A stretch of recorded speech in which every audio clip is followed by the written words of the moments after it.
Today, I want to expose you to some of the issues that inventors need to consider if they have any inclination to seek patent protection outside the United States. As an example, I'll just use an industrial technology project that a student team once displayed shortly before Christmas and offered for sale, which is the culminating aspect of the experience.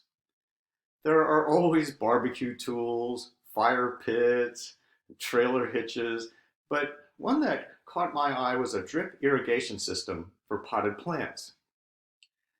Let's just assume that you are the inventors on that team. Sales were great, and you think you're onto something really cool and innovative. You know it's novel and non-obvious, so you decide, number one, that you want to get a patent for it in the United States. And you think, thank goodness we took the technology law class. Because of it, you know that your sales of the invention to the public on Dexter Lawn put you under the gun to file the patent application with the PTO within the 1-year grace period. You also understand that you might be able to file a provisional application to facilitate with meeting this deadline. But then, of course, you expand your horizons and wonder if you should get patent protection in other countries. And so you begin to think about the prospect of getting some kind of world patent or whatever. But here's the problem. There is no world patent that covers all of the countries across the globe. From the start, you were thinking, this invention will probably do really well in Germany, India, Australia, Thailand, Argentina, and Canada, to name a few places off the cuff.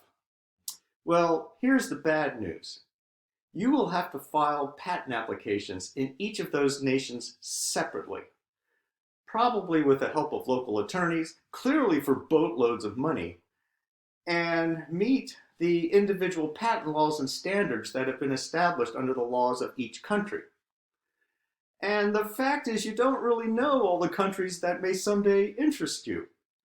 It might even be every country in the world, but right now you're just getting off the ground, so who knows? And yikes! You remember that every country has a first-to-file system, so you will have to win the race to the patent offices in all the places you want protection. Oh, and wait! You have already marketed and sold products in the United States, so will that matter in any of the countries?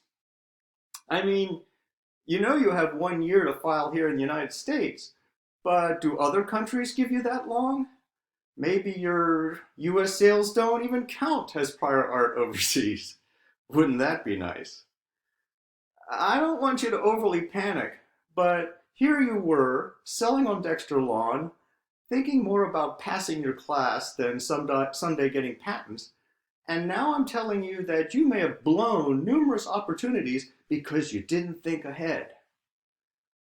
I've already alluded to the fact that several important countries don't have grace periods for public sales, so you know where this is heading. This could really, well, be bad. But this is the world you will enter when you want to expand internationally. It's very complicated and can be extremely expensive.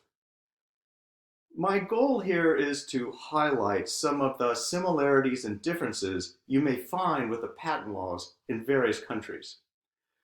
But more importantly, in my view, I want to help you deal with the hassles of filing applications in every country that ultimately interests you, while still getting there first and complying with possibly shorter grace periods.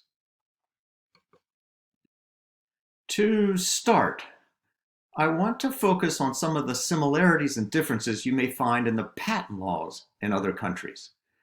I call these substantive matters because they refer to the substance or requirements of the individual laws. After this, we will look at what I call procedural matters, which can help you file your patent applications as quickly, easily, and widely as possible. Okay, I listed a few of the several important substantive issues that might concern you as you venture into the international patent arena. The good news is that there is more uniformity on many of these parameters than there used to be, thanks in part to the World Trade Organization TRIPS agreement, which required participants to provide a minimum baseline of patent protection. In the past, it was extremely important to highlight the first item to US inventors because we were the odd country out on this dimension by basing priority on the first to invent standard. You can see how this might go. A US inventor acts casually about filing a patent application, relying on evidence that she was the first to conceive, only to later learn that the delay cost patent rights overseas, where priority went to the first to file. With the America Invents Act, the US now conforms to the international first to file approach, so inventors no longer face this potential surprise. Depending on your technological field, you may run into countries that do not permit patents on the kinds of inventions that you develop. In other words, they may have limitations on the subject matter of the inventions. So when it comes to something like a drip irrigation system, I am confident that you will not confront any unexpected hurdles. But as you push into more unconventional or cutting-edge technologies, you may face obstacles. We will soon see when we address computer-related inventions that there may even be limits in the United States, where one typically expects the most liberal approach to patents. Indeed, computer programmers once encountered greater restrictions in Europe on this front, but it appears that US policies have been recently moving in that direction. If you are involved with medical, surgical, or therapeutic treatments, you can expect to find a wide variety of approaches in different countries regarding patentability. For instance, governments sometimes weigh public access to life-saving techniques more highly than maintaining private incentives. Likewise, although TRIPS require the participating nations to protect biotechnological inventions, the treaty also establishes numerous exceptions that can cut a pretty wide swath. For example, one cannot typically get a patent in Europe on technologies that cause animal suffering. Say what? You might think. Why would anyone want to do that? Well, just as a for instance, you might use biotechnology to design a mouse that is susceptible to getting certain cancers so that you can then test potential cancer treatments that ultimately may save human lives. I think you can probably see the difficult moral choices this requires, and how different people might reach different conclusions about the underlying ethics. And with patents, the question is whether, as a nation, we want to encourage this form of research or not. So in the United States, we allow such patents, but in other countries, such as in Europe, they may be more resistant. Similarly, you might find different approaches to patents for inventions involving human cloning, germline therapies, or those that may endanger the environment or human lives. Okay, you get the idea, and can see that these are in a different ballpark than drip irrigation. The next item on the list concerns grace periods. And this is something that you really need to pay attention to because it will affect you no matter what kind of invention you develop, even a pot watering device. Okay, in the United States, inventors have a 1-year grace period to file their patent applications after making public sales or disclosures. Other countries also provide a year. In fact, Japan and Thailand recently increased the length of their grace periods from 6 months to a year. So a year is becoming more common, but I think it is still true that a majority of countries provide shorter grace periods. For instance, 6 months is not out of the question, especially in Asia, despite the changes in Japan and Thailand. Even more startling, though, you may find in some countries, particularly in Europe, that there is no grace period at all for disclosures you made. I want you to plant this firmly in your head. In Europe, there may be no grace period at all for what I do. And yes, I do emphasize may, because for some kinds of disclosures, in certain circumstances, you might get 3 months or 6 months. For instance, a disclosure at an officially recognized international exhibition might buy you a 6-month grace period to file an application in Europe. You also may gain a grace period if someone stole the information from you and then published it. There also may be other exceptions particular to the various countries in Europe. So you may have a slight out, but really, I wouldn't count on it up front. For the greatest flexibility, I would plan as if there is no grace period in Europe for my public activities, no matter where they occur.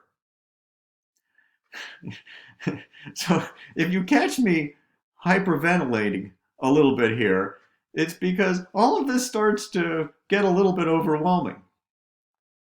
You have to file in every country where you seek patent protection. You have to be the first to file in all those offices. You have to be careful with what you do before you file, because they may have shorter grace periods, if any grace period at all. But there's more. When you apply, will third parties be involved in the process? Can they supply information to the patent office? Can they slow down the process by filing oppositions before the patent office makes a decision? How easy is it to file oppositions after the patent is issued? As you know, the United States has recently increased opportunities for third-party involvement, and you will find a wide variety of practices in each individual country overseas. Then there are a host of other possible issues. The US, for instance, now provides prior user rights under specific circumstances to companies that had secretly used an invention before the filing date. Other countries may or may not allow for this, and with various criteria and conditions.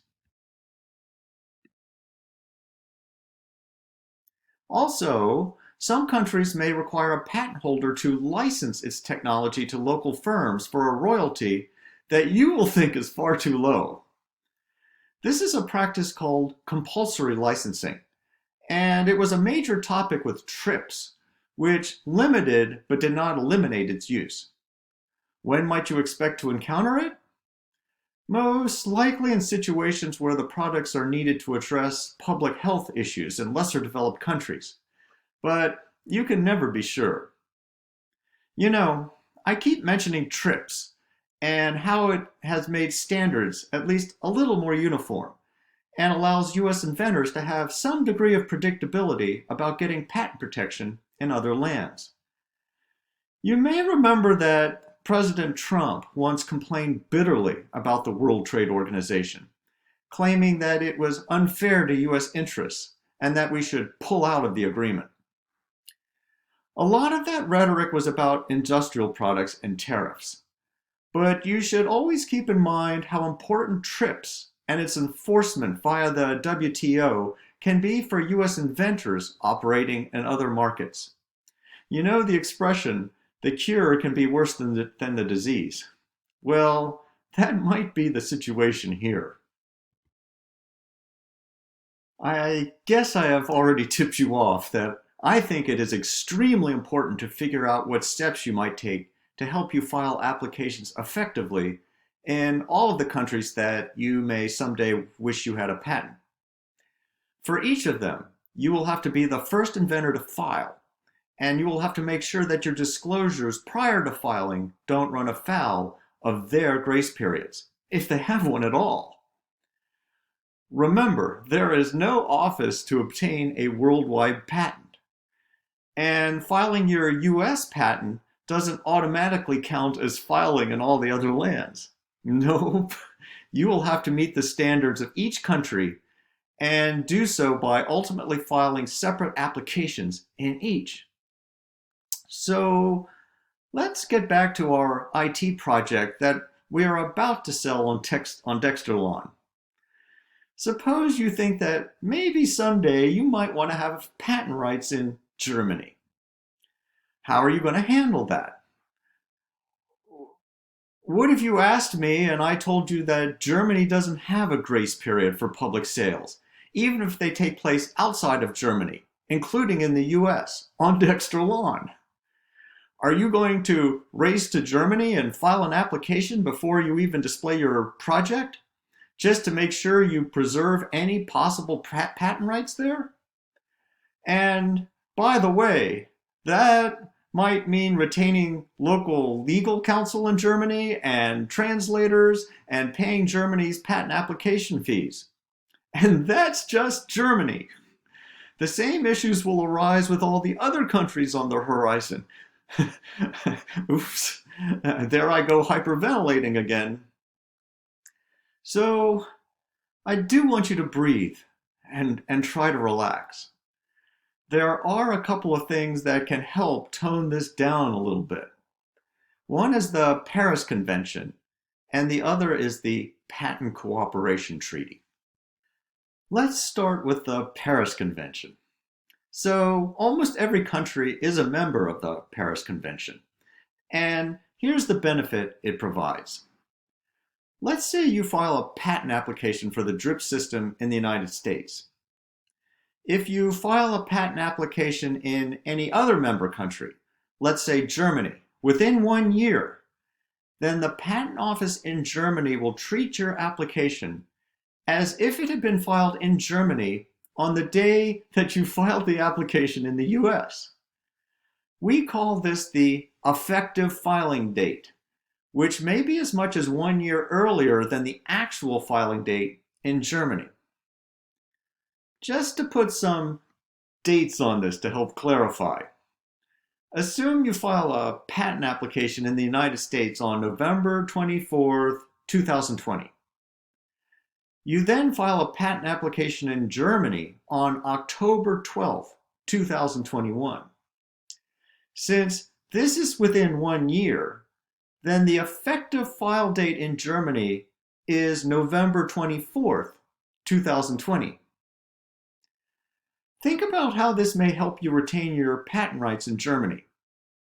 For instance, if another inventor filed an application in Germany in May 2021, he would be the first to physically file in that country. But due to the Paris Convention, your effective filing date precedes that date, and so you will have priority, despite losing the physical race to the patent office. Likewise, if someone were to make a public disclosure before October 12, 2021, that normally would kill the novelty of your invention. But as long as it were made after November 24, 2020, then you effectively filed before that publication, and so your novelty is preserved in Germany. Also, consider how this relieves some of the issues with grace periods.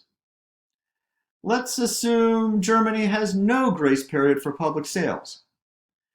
If you file an application in the US before you begin marketing, then that date will count as the effective date in Germany as long as you file your German application within a year. And this means that your German file date precedes your sales, which conforms to their novelty standard. The net effect is that by filing in the United States, you get a 1 year breather to make decisions about filing in other countries, and yet preserve your US date as the pivotal event under the foreign patent standards. Of course, European countries tend to be relatively extreme by having no grace period. For those with a 6-month period, you could sell on Dexter Lawn and file in the US within 6 months to make this work. And yes, a provisional application does count for all of this, as long as you follow through appropriately with the regular or non-provisional application. Putting this together, the safest course would be to file a provisional application before selling, and if sales look good, then file a regular application in the US within a year. In addition, during that year, you can test the popularity of the product in other countries, consider their patent fees, and decide if you want protection there as well. The Patent Cooperation Treaty, or PCT, works in a somewhat similar fashion, but at the end of the day, it gives you 30 months. That's 2.5 years to breathe and think about where you want to file and pay the associated expenses.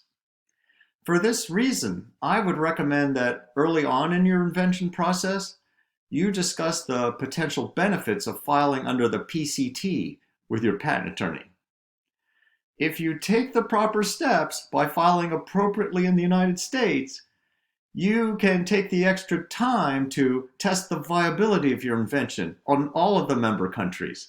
And that's almost all that you would ever care about, before committing to the trouble of physically filing in the selected regions. And you can do all this while preserving your status as the first to file in each of the nations, while also meeting the individual grace periods. To make all this magic come about, all you need to do is file an international application, sometimes called an IA, in what is called a receiving office.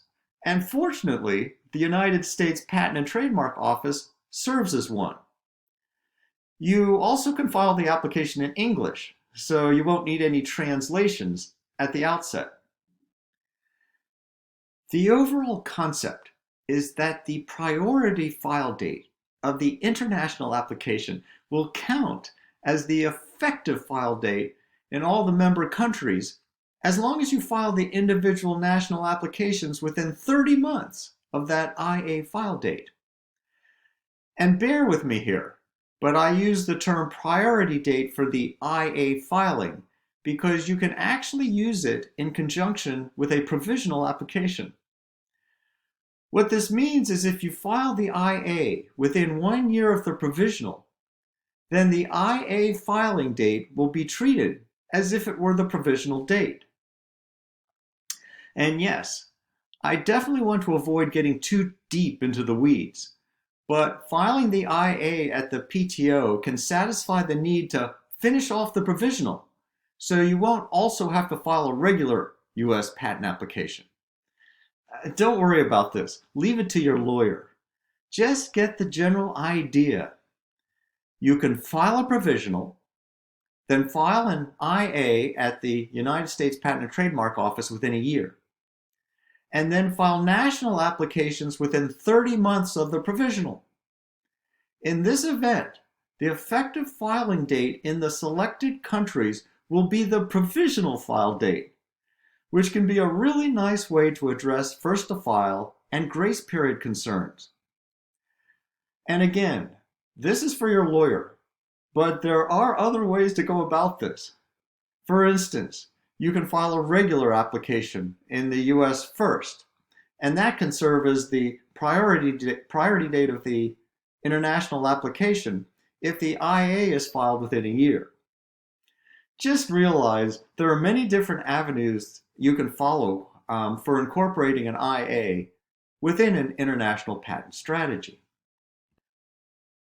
Here are just a couple nuts and bolts items about using international applications.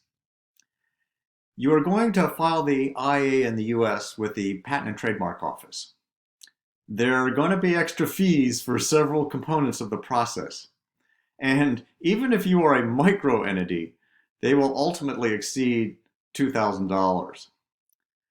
After you file, the PTO will conduct an international search from which they will construct a list of the relevant prior art that they found. The PTO also will give what's called a written opinion, indicating whether, in their minds, your invention satisfies PCT standards of patentability, which are novelty, inventive step, and industrial applicability. You can think of this as the international approach to addressing whether an invention is novel, non-obvious, and useful. The written opinion will actually give you a pretty good idea of how things might go if and when you decide to apply in any of the other, around 150 participating nations. When you do this, you have entered what is called the national stage, which just means that your application is transferred to the selected countries for their independent review under their own specific patent standards. They are in no way bound by the written opinion, but it does tend to have some persuasive effect.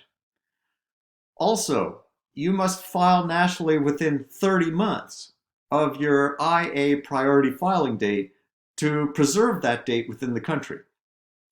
At this time, you're going to have to pay national patent processing fees and cover expenses for local lawyers, translators, and other necessary agents. So, let's be clear. Filing an international application does not reduce your overall costs. Actually, it will slightly increase your upfront expenses. But then it allows you to defer the bulk of the fees and costs until much later, after you get your feet on the ground and have a better idea whether and where the expenses make sense. And those deferred expenses can be quite significant. So it's good to know that they are worth it before heading down that road. The PCT also can greatly simplify the hassle of preserving your international patent rights at the very beginning of your enterprise, when you are probably too overwhelmed with other matters to focus on them. Honestly, the most flexible rule of thumb approach is to retain an attorney. File a provisional application before sales and marketing. File the IA, and then deal with the selected countries 30 months later. During that period, you may test market in various regions and learn, say, that they love the invention in Japan, but don't seem to care about it in Brazil. Okay, I hope I've impressed upon you that it's important to chat about the PCT with your patent attorney early on, even before the rollout of your product. If so, good job, Lee. And just to make sure you've got your hands around these international filing matters, I plan to spend some class time going over a few hypotheticals regarding the Paris Convention and the PCT. But before introducing those, I want to mention one other international organization that can help you obtain patent rights in Europe. Basically, 38 European nations came to an agreement called the European Patent Convention and established the European Patent Office, or EPO, where you can get a patent with Europe-wide effect. So this means you can file one application with the EPO in Munich. And if you meet the standards, the office will grant a European patent that covers the entire region. In this way, it's very much like a US patent that is effective across all 50 states. The only difference is that when there is infringement, you'll have to sue in the separate national courts, which may enforce the patent based on their own individual patent standards. The members have actually been trying to establish a truly unified European patent system by creating a Europe-wide court where cases would be brought for enforcement. And it always seems that its creation is just around the corner, and then something happens to delay it. So, for now, I think it's just around the corner. And I'll just add that England remains a member of the European Patent Convention despite leaving the European Union. So filing with the EPO still works to gain protection there. Okay, to polish this off, I mentioned that we will address some hypotheticals in the class session, but I thought I would run through the first one just to get you started. Here's the setup. The tire sealant company, Slime, files a regular application with a PTO on December 1st, 2020. And just for terminology, we often call a regular application a non-provisional application to distinguish it from a provisional patent application. Okay, so the regular is filed on December 1st. Then, on June 1st, 2021, another company, which I named Dakai, files a patent application for essentially the same invention in Indonesia. Later on, Slime decides it would be a good idea to have patent protection in Indonesia, and so files an application there on October 2nd, 2021. Now, Indonesia is a first-to-file nation, and Takai was the first inventor to physically file. Thus, without the Paris Convention, Takai would have priority to get the patent in Indonesia. But see how the Paris Convention turns this around for Slime. Since Slime filed in Indonesia within 1 year of its US file date, basically 10 months later, Indonesia will treat Slime's application as if it had been filed on December 1st, 2020, which is earlier than Takai filed. Thus, Slime wins the race to the Indonesia Patent Office based on its effective filing date, thanks to the Paris Convention. All right, that's it for now. We'll pick up in class. Until then, live long and prosper.